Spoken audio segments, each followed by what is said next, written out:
Richard Foltin on 7 News at noon. He's with the American Association of Jewish Lawyers and Jurists and the former director of the National and Legislative Affairs at the American Jewish Committee, who worked on combating domestic anti-Semitism. Mr. Foltin, thank you so much for joining us. Thank you for having me. Can you tell me your initial reaction to this deadly shooting that happened last night? Well, I think it was really just a sense of devastation. Really, I think I and many in the Jewish community are devastated by what happened last night, both because of the loss of these two wonderful young people, but also because it illuminates and demonstrates the sense of vulnerability so many of us have. I think many in the Jewish community feel that we are very much a community under attack, have been since October 7th and before.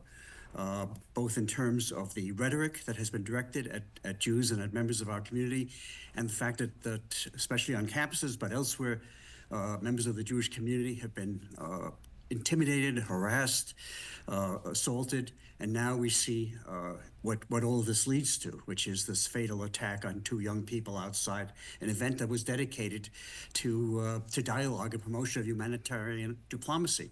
But it doesn't matter what any of us believe as individuals or who we are under attack because we are either Jews or Israelis or somehow associated with those communities.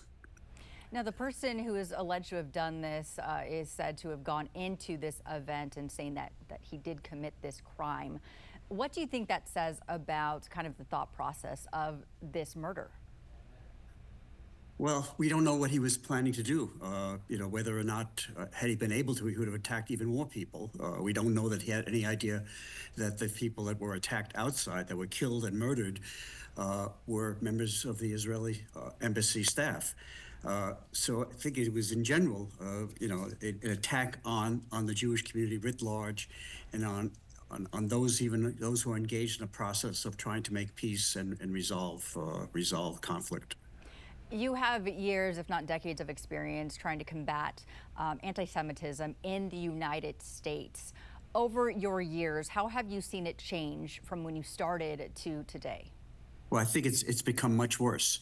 I have to say I'm a child of Holocaust survivors, and I think my parents would not have believed the state of where the United States was seen as a safe place for Jews. There was a time when these kinds of anti-Semitic beliefs were not said in polite company, even if somebody believed them. But we see now this expression of anti-Semitism and again of actual physical threat taking place that is really metastasized compared to what was taking place in the United States when I first entered into this line of work. And I think also one of the great disappointments for us has been the extent to which we have not seen people who we thought were our allies speak out in response to these events to the extent that it is needed. And as well, we have seen expressions on campuses and elsewhere, lawless behavior that has gone unaddressed, at least until recently.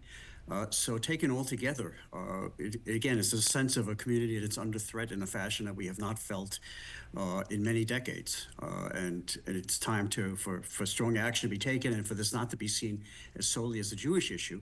But what's really essential is for this to be seen as an assault on fundamental American and democratic values, has to be addressed not just by the Jewish community, but by all parts of the society. Richard Foltin with the American Association of Jewish Lawyers and Jurists, thank you so much for joining us at noon. Thank you.